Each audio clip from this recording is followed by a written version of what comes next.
Halo guys, selamat datang di konten Teori Teo, di mana nantinya channel ini akan membahas tentang fakta, teori, serta konspirasi. Oleh sebab itu, siapkan telinga kalian, open your mind, and let's go!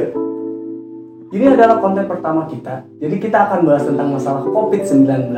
Di mana banyak temen gue kemarin itu nanya ke gue tentang masalah penanganan PPKM di kita ini yang dinilai amburadul. Lalu gimana sih penanganan COVID-19 yang dilakukan negara lain?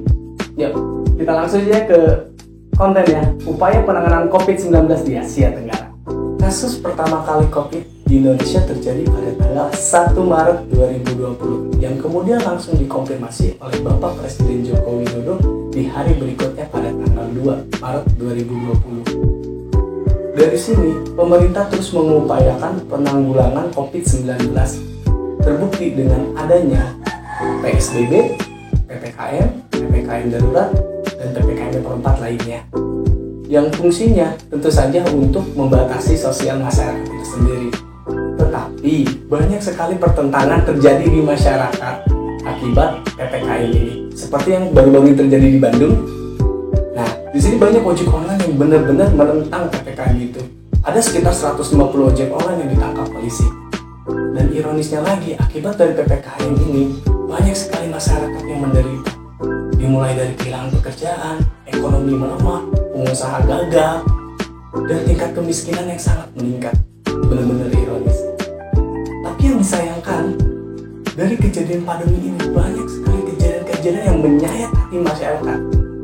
Contoh yang paling besarnya, kasus korupsi bantuan dana sosial yang dilakukan oleh Menteri Sosial. Padahal Presiden kita Joko Widodo telah mengancam bagi siapa saja yang melakukan korupsi pada saat pandemi akan dihukum mati. Tetapi masih banyak saja oknum-oknum yang melanggar. Padahal kita tahu sendiri masyarakat itu saat pandemi itu sangat kesusahan. Jangankan untuk makan, untuk bertahan hidup pun susah. Banyak oknum-oknum yang benar-benar bikin geram masyarakat. PPKM dibuat untuk membatasi sosial, tapi oknum-oknum ini malah menggunakannya untuk party, pesta, bahkan merayakan sesuatu yang menimbulkan keramaian. Meskipun upaya PPKM terus dilakukan oleh pemerintah Indonesia, tetapi angka COVID di Indonesia bukannya menurun, tapi masih terus meningkat. Terbukti dengan kasus hariannya terjadi sekitar 40.000 kasus harian COVID dan angka kematian yang cukup tinggi hariannya sekitar 1.500, menjadikan Indonesia sebagai negara pertama tertinggi kasus COVID-19 di Asia Tenggara dan menjadi negara kelima tertinggi di dunia dengan kasus COVID-nya. Itu membuat kita harus bangga ataukah sedih? Tapi ada satu hal yang harus kita banggakan dari Indonesia ini, yaitu angka sembuh hariannya COVID di Indonesia sangat besar, yaitu sekitar 40 ribuan per hari. Kita harus apresiasi kepada para nakes dan para dokter yang sudah bekerja. Berkat mereka, kasus COVID di Indonesia dapat teratasi dengan baik. Sementara untuk vaksin Indonesia, kita mempunyai angka yang cukup lumayan besar, sekitar 24% untuk vaksin pertama dan 11% untuk vaksin kedua. Angka itu dinilai cukup besar untuk kawasan Asia Tenggara. Lalu sebenarnya apa sih penyebab Indonesia bisa sampai menjadi top nomor 1 di Asia Tenggara kasus COVID-19? Menurut gue pribadi, Indonesia bisa menjadi peringkat tinggi seperti itu diakibatkan oleh kurangnya kesiapan pemerintah dalam mengatasi COVID-19. Karena dari awal pemerintah itu seperti acuh tak acuh mengenai COVID-19 ini. Kemudian kurangnya wawasan masyarakat luas untuk memahami COVID-19 ini. Terbukti banyak masyarakat yang menganggap COVID ini penyakit biasa gitu. Dan gue juga heran sih, seandainya misalkan kalian OTG, kalian sehat, ya kalian tidak akan bisa merasakan gejalanya. Tapi saat ketemu orang tua yang lagi sakit, nah itu akan berdampak buruk.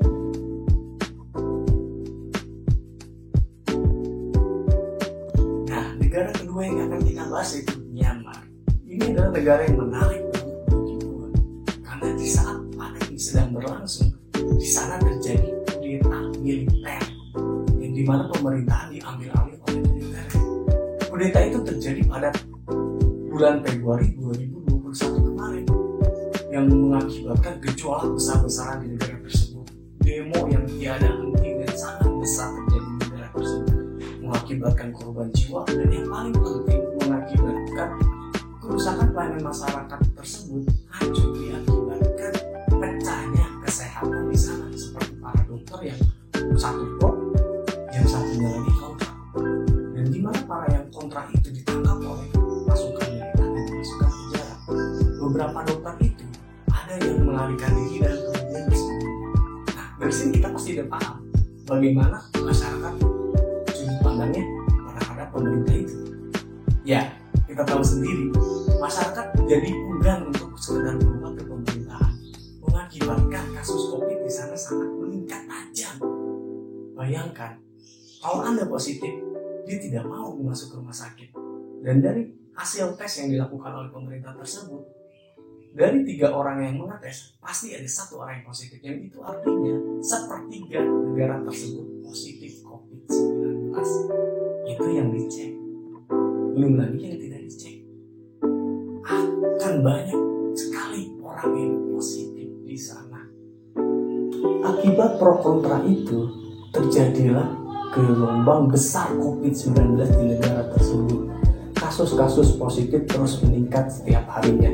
Tercatat sekitar 4.000 orang positif terkonfirmasi setiap harinya, dengan angka kematian sekitar 100 per harinya. WHO sempat berkomentar pada negara tersebut akan menjadi negara dengan kasus COVID tertinggi selanjutnya jika masalah ini tidak dapat diselesaikan. Masalah ini diakibatkan oleh masyarakat yang kurang percaya pada pemerintahan di sana. Jadi, jika ada orang yang positif COVID, mereka enggan untuk memeriksanya sekedar ke dokter. Mereka lebih memilih untuk menjaga diri mereka sendiri di rumah. Sementara, sama hal di Indonesia, obat-obatan, oksigen, dan lain-lain itu terbatas di negara tersebut. Dan angka vaksin di sana pun sangat kecil. Sekitar 4%, itu pun hanya pemerintah saja yang mendapatkan vaksin. Oleh sebab itu, banyak masyarakat yang kemudian terpaksa membawa saudara-saudara mereka yang sakit ke rumah sakit, sehingga mengakibatkan rumah sakit kepenuhan kapasitasnya tidak cukup untuk menampung kasus COVID ini. Sehingga presiden tersebut menghimbau untuk dokter-dokter yang tadi bersembunyi itu datang.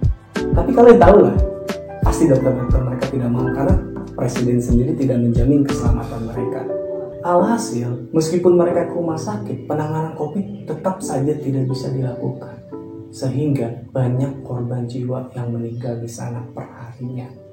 Sehingga pemerintah membuat tim khusus untuk mengevakuasi jasad-jasad. Ada juga sebagian jasad yang memang disimpan oleh masyarakat karena krematorium di sana sangatlah mahal akibat lonjakan COVID ini. Banyak orang meninggal, banyak orang pula yang di krematorium, dikremasi, akhirnya harganya melonjak. Dari kasus itu, banyak sekali masyarakat yang membawa jasad-jasad itu ke dalam rumah mereka dan akhirnya membusuk. Gila. Nah, proyek pemerintah selanjutnya itu menyediakan tim khusus untuk membawa jasad-jasad tersebut. Bayangin, ada orang pakai baju putih datang ke rumah full APD, ketok pintu, nanya, ada jasad di rumah? Dan itu terjadi ribuan kasus seperti itu di Myanmar.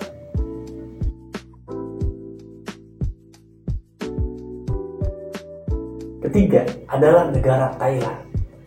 Sama seperti negara Myanmar, di Thailand pun terjadi gejolakan demo besar-besaran yang diakibatkan oleh tidak becusnya pemerintah menangani COVID-19 ini serta kurangnya pendistribusian vaksin.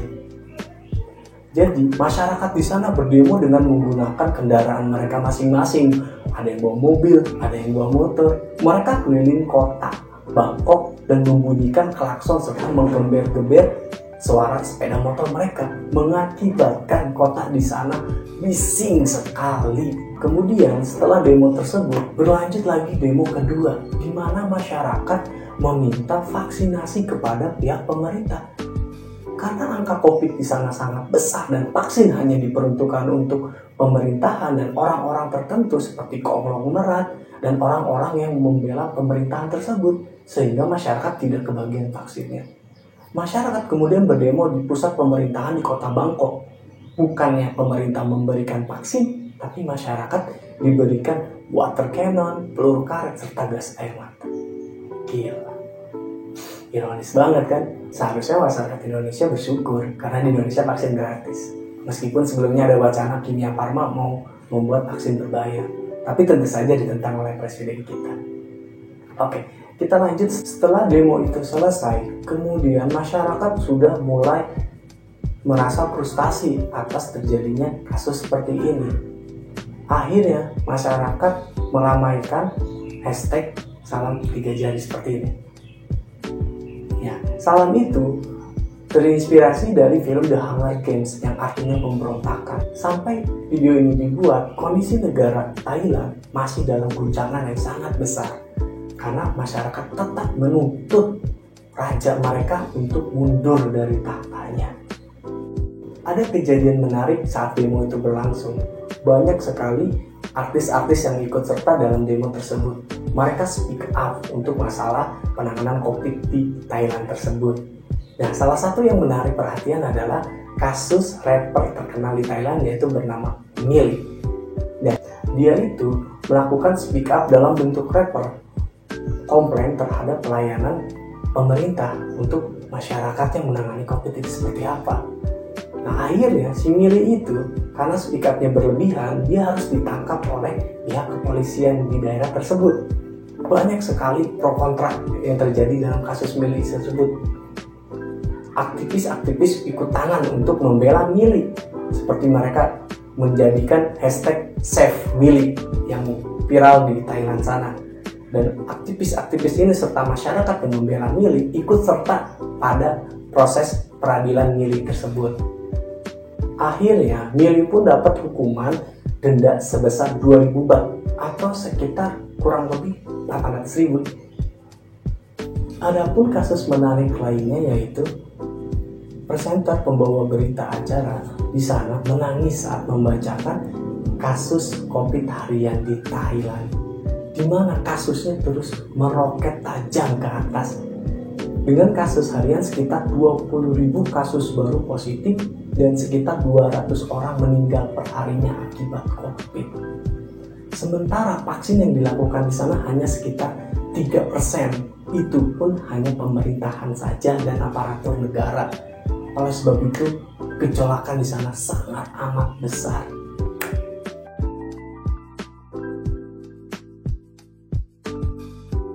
Keempat, Filipina. Negara ini menjadi negara kedua dengan kasus COVID tertinggi di Asia Tenggara setelah Indonesia.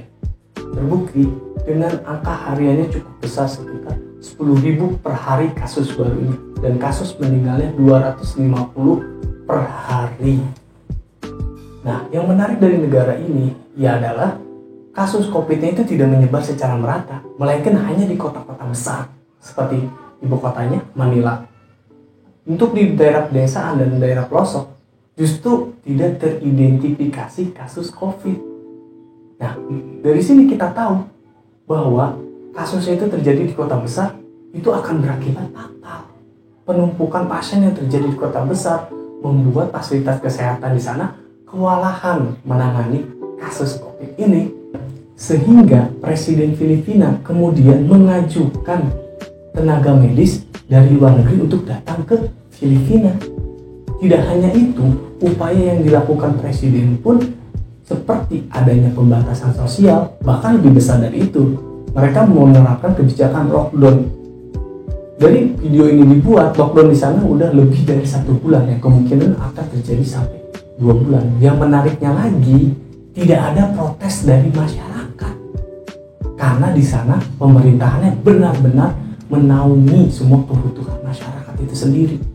Bahkan sampai COVID di sana digratiskan untuk biaya kesehatannya. Kebijakan lockdown yang diambil pemerintahan Filipina ternyata membuahkan hasil. Sekitar 20% angka COVID di sana menurun. Tapi Menteri Kesehatan di sana mengatakan jika kita melonggarkan lockdown ini, maka kasus COVID akan meningkat kembali. Karena kasus COVID di Filipina sebelumnya sangat tinggi, yang menempatkan posisi Filipina menjadi negara tertinggi kedua di Asia Tenggara. Kemudian ada kebijakan khusus yang diambil oleh presiden di sana, yaitu seperti mewajibkan vaksin kepada masyarakat itu sendiri. Jadi seandainya ada masyarakat yang menolak vaksin, tentu saja akan dihukum. Hukumannya penjara sekitar 3 bulan lebih. Itu adalah kasus yang benar-benar unik di satu negara. Di Indonesia sendiri yang menentang, nah dia masih aman-aman aja di sana dan pasti di penjara. Kemudian ada hal menarik lagi terjadi di Filipina ini. Jadi pada tanggal 2 April 2021 kemarin, tanggal itu bertepatan dengan hari nasional di Filipina, yaitu Jumat Agung. Sama seperti hal yang di Indonesia Hari Raya Idul Fitri, di sana pun biasanya dilakukan mudik massal. Karena di sana negara kepulauan, ya biasanya mereka pulang-pulang ke kampung. Tapi dengan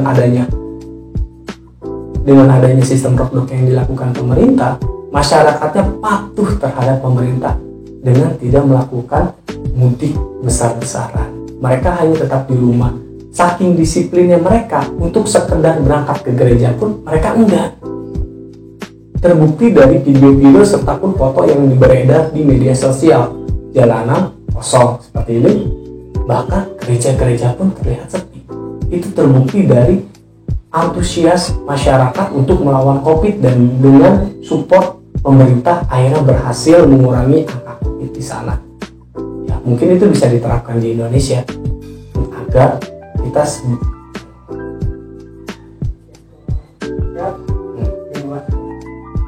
mungkin hal seperti ini bisa diterapkan di Indonesia. Masyarakat harus kompak melawan COVID bersama pemerintah. Oke, sekian dulu penjelasan tentang upaya penanganan COVID-19 di beberapa negara Asia Tenggara. Bagaimana pendapat kalian? Apakah Indonesia lebih baik atau lebih buruk? Terima kasih yang sudah menonton. Jangan lupa subscribe, dan gua harap semoga pandemi segera berakhir. And see you next time.